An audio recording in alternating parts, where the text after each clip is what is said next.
Welcome to my channel. চলে এসেছি আর একটা নতুন ভিডিও নিয়ে। দেখো, তোমাদের যে আগে ভিডিওতে দেখিয়েছিলাম কলা গাছটা লাগিয়েছি, এটা একটা টুলের মধ্যে বসিয়েছিলাম, টুলটা ফেটে গিয়েছিল। তা টুলের মধ্যে আমি ফেলে না দিয়ে ওর মধ্যে মাটিটা, কলা গাছটা সে সময় কেনা হয়েছিল, তো কলা গাছটা লাগিয়েছিলাম। দেখো কলা গাছটার গ্রোথ।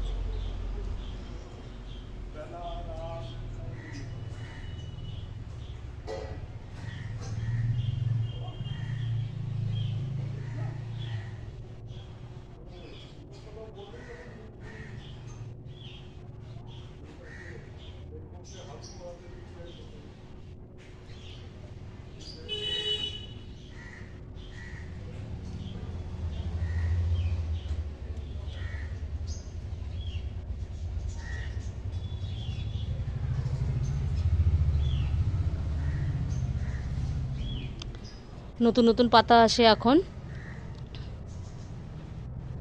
অনেকটা হ্যাপি। যখন নতুন পাতা আসবে কোনো গাছের, তখনই বোঝা যায় যে গাছটা হ্যাপি আছে, মানে ও যতটা পুষ্টি যতটা দরকার ও পাচ্ছে। তোমাদের আরেকটা গাছ দেখাই। এই দেখো, এটা সেকেন্ড গাছ, এটা একটা বিসলারির জলের বোতলে আছে। এটারও দেখো উপরে একটা নতুন পাতা বেরিয়েছে, কচি।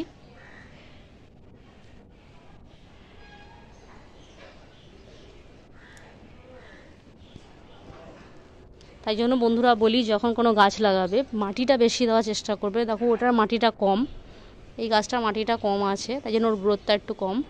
আর এই মাটিটা অনেকটা মাটি আছে, তাই জন্য গাছটার গ্রোথ দেখো।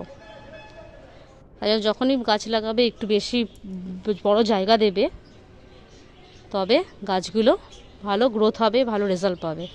ভিডিওটা দেখার জন্য থ্যাংক ইউ, বাই।